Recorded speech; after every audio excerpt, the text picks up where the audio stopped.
Hello guys, कैसे हैं आप लोग। आई होप आप सब लोग ठीक होंगे। तो आज की वीडियो में हम प्रैक्टिस करेंगे एमपी के क्वेश्चंस की। इसमें अब मैंने मतलब पोर्शन वाइज इसको सेपरेट किया है। जैसे मैंने कुछ 2-3 वीडियोस जो लेकर आई थी उसमें मैंने पूरे जो एमपी से रिलेटेड क्वेश्चंस हैं प्रीवियस ईयर्स के वो मैंने डील किए थे। उसके अलावा कुछ प्रैक्टिस क्वेश्चन।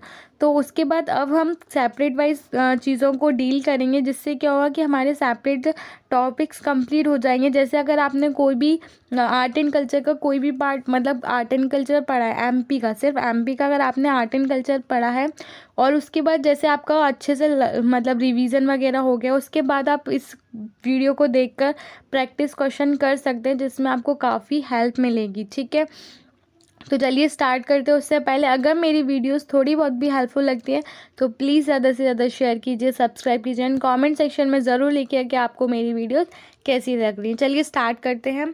सबसे फर्स्ट क्वेश्चन लिखा हुआ है, ढाक is the main instrument of which dance. अच्छा, आप लोगों को आर्ट एंड कल्चर से रिलेटेड वीडियोस मेरी यूट्यूब चैनल पर मिल जाएंगी, जिसमें मैंने फोक डांसेस, फोक सॉन्ग्स वगैरह कवर किए हुए हैं, फोक पेंटिंग्स वगैरह कवर की हुई हैं। तो आप वहाँ जाके एक बार रिवीजन कर सकते हैं विथ मैंने मैप्स के वो डायग्राम्स के साथ, जो इमेजेस हैं उनके साथ मैंने आपको बिल्कुल बताया अच्छे से। अगर आपको मेरी वीडियोस वहाँ पर देखना है तो आप देख सकते हैं, मैं आपको डिस्क्रिप्शन लिंक में भी बता दूंगी। ठीक है, उसके बाद स्टार्ट करते हैं। जो ढाक है वो किस डांस का मेन इंस्ट्रूमेंट है? तो राई का है, सहरा का है, मटकी का है या काठी का है? तो इसमें से आंसर है काठी का।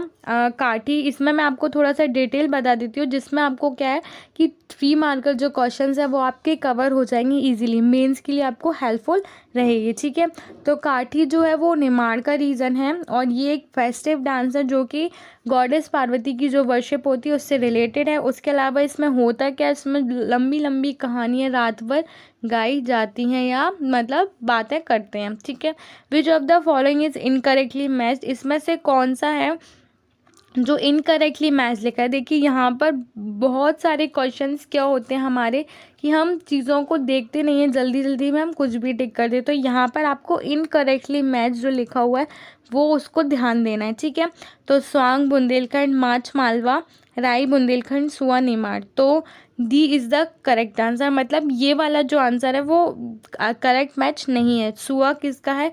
Is a folk dance of Chhattisgarh. ठीक है, नेक्स्ट देखते हैं हम। इसमें से ऑड वन आउट करना है, मतलब जो भी ऐसा है कि एक जो फेस्टिवल है या डांस बोल सकते हैं वो एक रीज़न का है, बाकी 3 रीज़न मतलब 3 जो है वो अलग रीज़न के। तो आपको जो एक है जो अलग रीज़न का उसको आइडेंटिफाई करना है। तो बिरहा, कहरा, दादर और गणगौर। जो दादर गणगौर है वो करेक्ट आंसर है, क्योंकि जो गणगौर है वो निमाड़ फोक डांस है। और उसके अलावा जो अदर्स हैं जैसे बिरहा, कहरा और दादर, ये सारे बघेलखंड के फोक डांसेज हैं। ठीक है, उसके बाद इज ऑल्सो कॉल्ड दी साजन सजनी डांस। इसमें से कौन से डांस को साजन सजनी डांस के नाम से भी पुकार मतलब बोला जाता है? तो इसका आंसर है केमाली, जिसको साजन सजनी डांस के नाम से भी बुलाया जाता है। ये कब परफॉर्म किया जाता है? Occasion of marriage. और जो सॉन्ग्स होते हैं वो आंसर और क्वेश्चंस की फॉर्म में होते हैं, जिसमें वुमेन और मैन दोनों पार्टिसिपेट करते हैं। ठीक है, Kham song is a folk popular folk drama of which tribe. मतलब किस ट्राइब का है? ये बहुत इंपॉर्टेंट क्वेश्चन है, आपको प्रीलिम्स में काफ़ी हेल्प मिलेगी इससे। ठीक है, तो इसका आंसर है कोरकू ट्राइब। इसका मतलब क्या होता है कि जो खाम सॉन्ग है उसका मतलब ये है कि एक पोल के अराउंड डांस करना या ड्रामा करना, जिसमें जो थीम होती है जो मेघनाथ और उससे उनकी स्टोरी से रिलेटेड है। ये निमाड़ के गम्मत की तरह है। Mason are dash songs of which region. मतलब मासन क्या है और मतलब और किस रीज़न का है? तो answer B is the correct. सैड मतलब मासन मतलब थोड़े से वैसे सैड सॉन्ग जो कि निमाड़ रीजन से बिलोंग करते हैं। ठीक है, नेक्स्ट देखते हैं हम कि जो राई डांस है is popular in Baghelkhand as well as Bundelkhand. Second point लिखा हुआ है in Baghelkhand the heart of Rai is in Baidni and Mrida. तो इसमें से पूछा है कि जो इनकरेक्ट आंसर है मतलब इनकरेक्ट है उसको आइडेंटिफाई कीजिए, कौन सा स्टेटमेंट है जो इनकरेक्ट है, दोनों है या फर्स्ट है या सेकेंड है? तो जो बी आंसर है वो इनकरेक्ट है। ठीक है, चलिए स्टार्ट, नेक्स्ट देखते हैं हम। Find the odd one out, जिसमें काठी, गम्मत, मटकी, अड़ा खड़ा। तो इसमें से क्या है? गम्मत इज़ द करेक्ट आंसर। जो कि क्यों है? गम्मत इज़ अ फोक ड्रामा और थिएटर। ये एक फोक ड्रामा और थिएटर है, मतलब बेसिकली एक लाइव सेटायर है। उसके अलावा जो अदर्स हैं वो फोक डांसेस हैं, ठीक है। नेक्स्ट देखते हैं, Basdev songs are sung by, किस कम्युनिटी या किस कास्ट के द्वारा ये वाले जो बासदेव सॉन्ग्स हैं वो गाए जाते हैं? तो हर बोले कास्ट ये वाले सॉन्ग्स गाती है।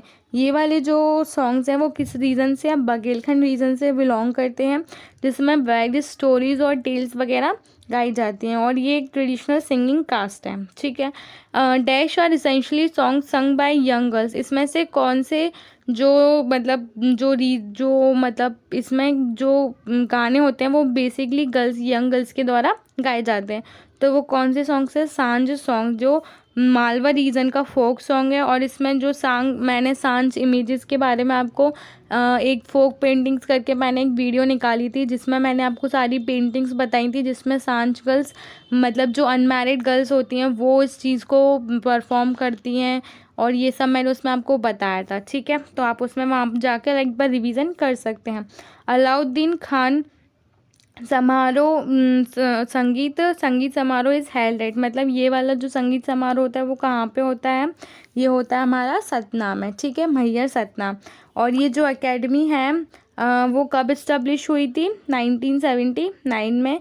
और जो अलाउद्दीन जो हमारे एमपी में बिलोंग करते हैं वो सरोद प्लेयर थे। पहले ये त्रिपुरा में रहते थे, लेकिन ये बाद में आकर सतना में रहने लगे थे। इनको किसी मतलब ये जो एक राजा थे उनके कोर्ट में ये म्यूजिशियन थे, तो वहाँ पर उनको शरण मिली थी। उसके अलावा इनके टाइटल्स देखिए, आफ्ताब हिंद और भारत गौरव इनके, और उसके अलावा पद्म भूषण और पद्म विभूषण जो अवार्ड्स हैं वो भी इनको मिले थे, ठीक है। Who is the author of the him Tarangini, important है, इससे रिलेटेड आपको 3 मार्कर में मिल जाएगा, 5 मार्कर में भी मिल सकता है, तो ये इम्पॉर्टेंट पार्ट हो जाता है, ठीक है। तो इसको स्टामा कीजिएगा कि ये बहुत ज़्यादा इंपॉर्टेंट हो जाएगा, ठीक है। तो इसका आंसर है माखनलाल चतुर्वेदी। मतलब हिम तरंगिणी के ऑथर कौन है? माखनलाल चतुर्वेदी। उनका एक निकनेम था एक भारतीय आत्मा, मतलब इंडियन सोल। उन्होंने काफ़ी मैगजीन्स वगैरह भी की थी। उसके अलावा उन्होंने एक कसाई खाना करके एक सत्याग्रह स्टार्ट किया था सागर रतौना में, तो ये इम्पॉर्टेंट है। उसके अलावा इन्होंने फ्रीडम स्ट्रगल में भी काफ़ी बहुत ज़्यादा रोल प्ले किया था, ठीक है। उसके अलावा इनको पद्म भूषण अवार्ड भी मिला है। नेक्स्ट देखते हैं, who among the following are related in the field of painting, मतलब इसमें से कौन है जो फील्ड ऑफ पेंटिंग में मतलब थे, मतलब पेंटिंग की फील्ड में थे? तो इसका आंसर है डी, क्योंकि सारे ही हैं जो वो हमारे एमपी से ही बिलोंग करते हैं और सारे ही पेंटिंग से बिलोंग करते हैं, ठीक है। उसके बाद 14 देखते हैं, इसमें से कौन से जो पोइट हैं या बोल सकते हैं मतलब ये बेसिकली पोइट्स हैं, तो इनको इसमें से कौन है जिनको गायक शिरोमणि के नाम से जाना जाता है या उनको ये वाला टाइटल दिया गया था? तो कौन है? कृष्णराव पंडित। इन्होंने गांधर्व महाविद्यालय स्टैब्लिश किया था, और इन्होंने कोर्ट म्यूजिशियन की तरह सर्व किया था माधवराव सिंधिया के कोर्ट में। उसके अलावा एक ग्वालियर घराना के रेनाउंड म्यूजिशियन हैं, ठीक है।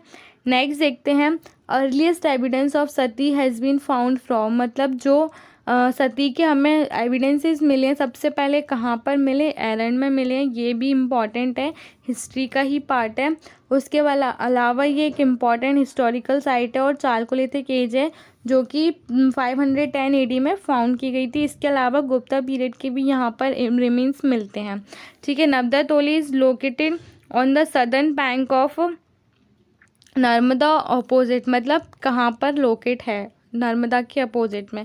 तो Maheshwar is the correct answer, जिसमें जो नर्मदा टोली है वो एक आर्कोलॉजिकल साइट है जो कि 1950 में डिस्कवर की गई थी, और ये एक प्री हिस्टोरिक साइट है। इससे रिलेटेड भी मैंने आपको बताया है, जो हमारा आर्ट एंड कल्चर और टूरिज्म वाला पार्ट है उसमें मैंने ये वाला पार्ट कवर किया है, जिसमें मैंने आपको केव्स वगैरह, फोर्ट्स वगैरह उन सब से रिलेटेड वीडियोस बनाई हैं, ठीक है। उसके अलावा नेक्स्ट देखते हैं हम, Srijan Anubhav Yatra is organise by which of the following, तो किसके द्वारा ये ऑर्गेनाइज की गई थी? तो इसका आंसर है साहित्य परिषद, जो कि जिसमें लिटरेरी एक्टिविटीज़ को एक्सचेंज किया था। मतलब ये एक तरह से परिषद है जिसको एस्टेब्लिश किया गया था 1954 में, और जो कि कहाँ पर लोकेट है, भोपाल में। ठीक है, इसके अलावा मतलब कहाँ से हमें अर्लीस्ट नोन एग्रीकल्चर सेटलमेंट, मतलब जो एग्रीकल्चर की सेटलमेंट के जो एविडेंसेस हैं वो कहाँ से मिले, तो वो मिले हमें कायद से।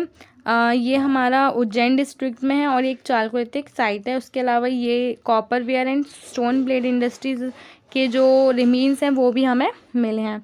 ठीक है, विच of the following is incorrectly matched, इसमें से कौन सा है जो इनकरेक्टली मैच्ड है।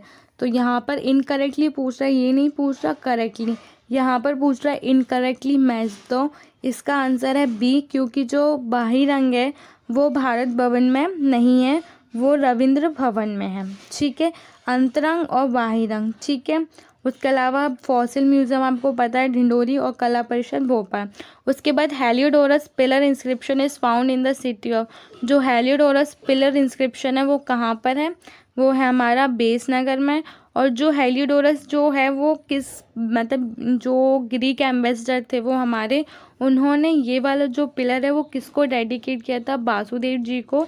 ठीक है, उसके अलावा इसको बेसनगर इंस्क्रिप्शन के नाम से भी जाना जाता है। ठीक है, इसके लिए अगर आपको पीडीएफ चाहिए तो वो मैं आपको मतलब कमेंट सेक्शन में पिन कर दूंगी, वहाँ से आप एक टेलीग्राम चैनल है जहाँ पर आपको इम्पॉर्टेंट नोट्स वगैरह और जो भी पीडीएफ्स वगैरह हिंदी मीडियम और इंग्लिश मीडियम दोनों के लिए अगर आपको वो चाहिए तो आप उस चैनल पर जाकर देख सकते हैं। ठीक है, अगर मेरी वीडियोस हेल्पफुल लगे तो प्लीज़ ज़्यादा से ज़्यादा शेयर कीजिए। और उसके अलावा अभी कोरोना वायरस बहुत ज़्यादा फैल रहा है, तो प्लीज़ अपने घर पर रहिए, बिल्कुल भी बाहर ना जाएं और मास्क लगा कर जाएं अगर जाना है तो स्टे सेफ। Thank you.